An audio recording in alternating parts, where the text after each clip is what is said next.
We're also tracking this, a decades-old cold case in the state of Nevada and a missing woman from Calgary, Alberta.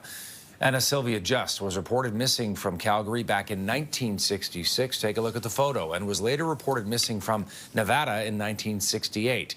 Police in Las Vegas say with the help of police in Calgary, they have identified human remains that were found in the desert in Nevada back in 1970 as those of Sylvia Just. At the time of her death, police believe she had been killed by a man named Thomas Hanley. He was a well-known union mob boss. Hanley died in custody back in 1979, but he was never charged in connection with her actual death. Let's bring in Detective Sergeant Steve Smith. He's with the Toronto Police Service's Cold Case Unit, and he's one of the leading figures in using genetic genealogy to solve cold cases.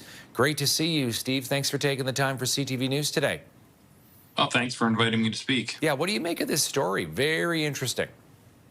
It's amazing. It shows the power of IgG and, the humanitarian side of it, where you can identify people that have gone unidentified for, 50, 100 years even. I mean, you saw the case in Saskatoon that we assisted with, and it helps to give people their names back. So it's people that their families have not known for decades or, up to a century, have not known what has happened to their loved ones. And now with this technology and the advances in science, we're able to provide these people and their families with what happened to their loved ones. Yeah, you think about this case going back, more than 55 years, really.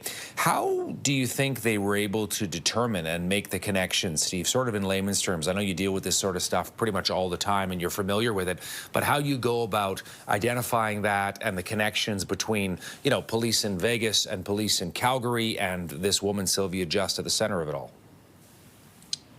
Absolutely.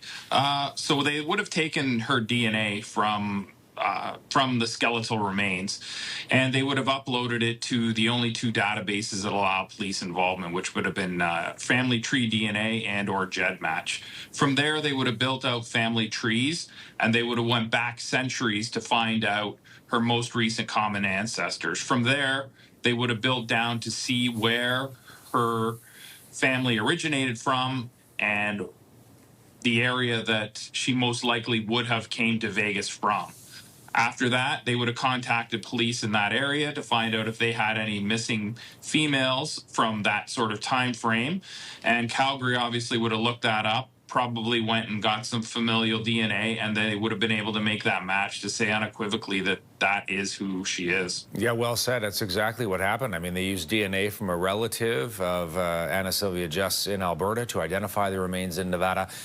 This is really cutting-edge stuff to a certain extent, and we're looking back through old cold cases that have been unsolved for decades. I know you're doing that as well, and finally figuring out what may have happened to different people who've been lost along the way. Looking ahead, Steve, what's your take on how this is going to continue to kind of reshape the way that, crimes are solved?